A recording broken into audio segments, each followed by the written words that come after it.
When unpacking the box, you'll find the front and rear light units, the generator unit with the mounting bracket, the generator cover and contact covers to install on the terminals. Also you have cable ties to mount the cable, and you have the generator magnets to mount on the spokes. For the installation you need an Allen key, 4mm size, cable cutters and 1 or 2 spanners or pliers or whatever is required on your bike. The first step in the mounting is to mount the light units. And I'm going to start out with mounting the front light unit. Firstly, I'm going to remove the screw on the fork crown. For this you need a spanner or a plier or whatever is required on your specific bike.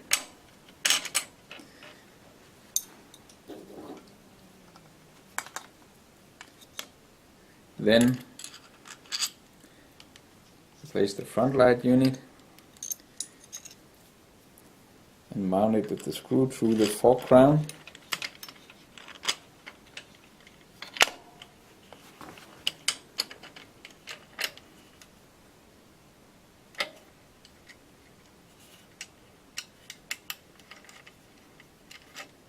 And tighten the nut.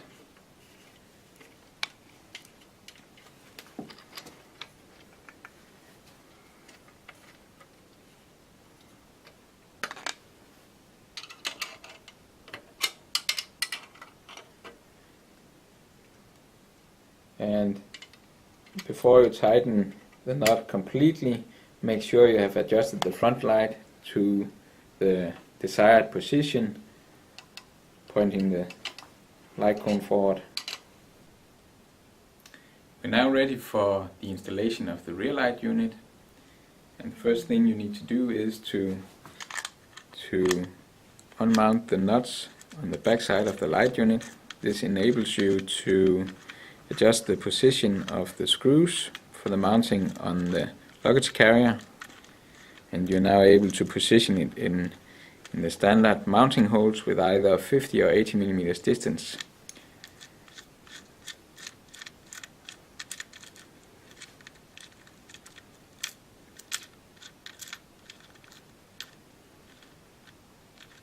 Like this, and then you position the nuts in a fitting position and place it through, and then you place the washer and the nut on the screw and you mount the screws. After the installation of the light units, the next step is to mount the dynamo unit. If it makes it easier for you, you can remove the dynamo unit from the bracket, or you can leave it as it is in the packaging. The first thing you need to do is to place the collar clamps around the seat stay.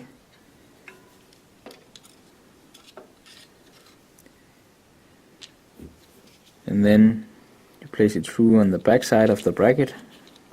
The little trick is to make it easier that you can remove the Allen nut screw. And then you push it through until it's almost tightened. Once it's tightened, you can place in the Allen nuts again.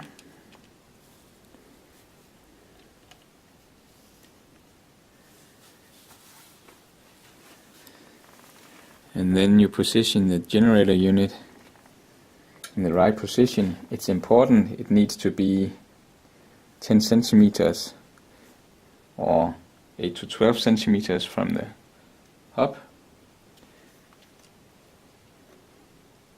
And once you have found the right position, then you mount the Allen nuts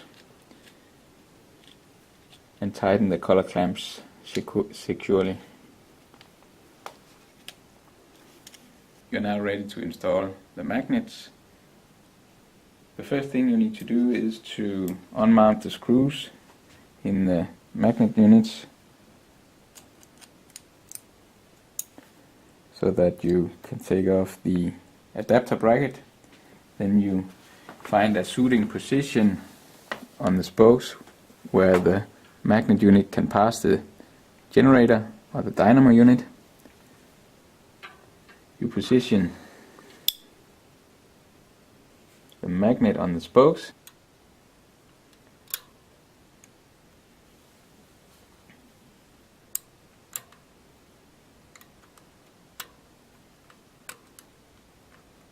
After installing the first magnet, you're ready to install the following two magnets in the same way. Make sure that you have the magnets placed in the right position so that they pass the center of the dynamo unit and the bracket. With the magnets in place, you're now ready to adjust the position of the dynamo unit. If you haven't already installed the dynamo unit, you insert it into the bracket, and then you can adjust the sideways position of the dynamo unit like this. And you want to find a position with 3 to 5 millimeters between the dynamo unit and the magnets. Once you have done this, you tighten the bracket screws for the dynamo unit to make sure that the dynamo unit is in place. Make sure to tighten it both on top and underneath the dynamo unit. You're now ready to connect the cables from the light units, from the front light unit and the rear light unit, and to the dynamo unit.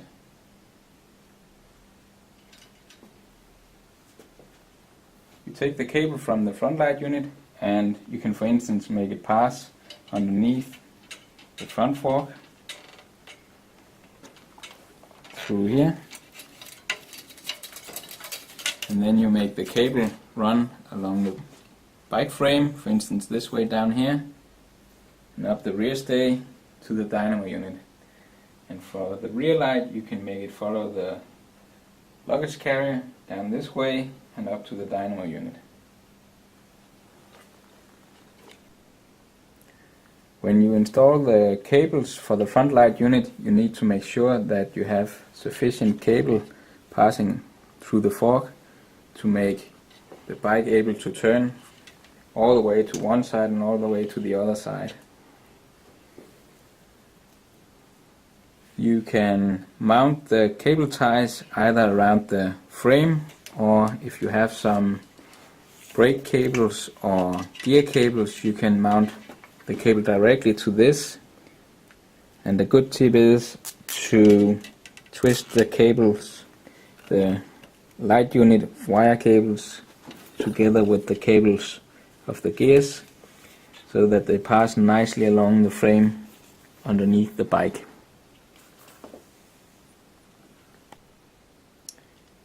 After installing the cable along the bike frame with the cable ties, you can cut away the excessive cable ties for a nice finish.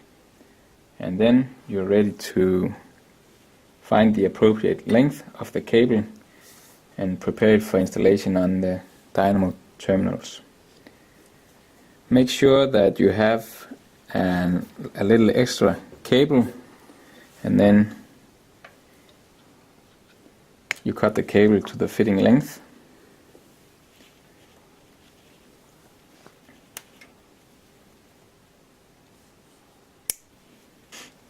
And you prepare the cables for the installation on the terminals.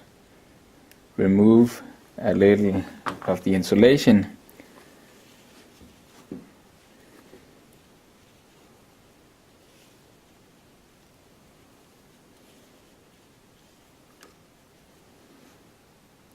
and insert the cables into the terminals.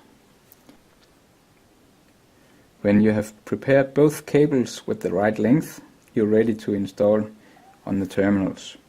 You have the front light cable and the rear light cable, and you have a plus and a minus side for each light unit. And you can, for instance, start with the cable or wire with the white line, and you mount it through the terminal hole like this from from one light unit, and then you take the wire from the other light unit and place it through the other terminal hole. And when this is done, you take the cable cover, the terminal cover, and you place it on top of the two terminals.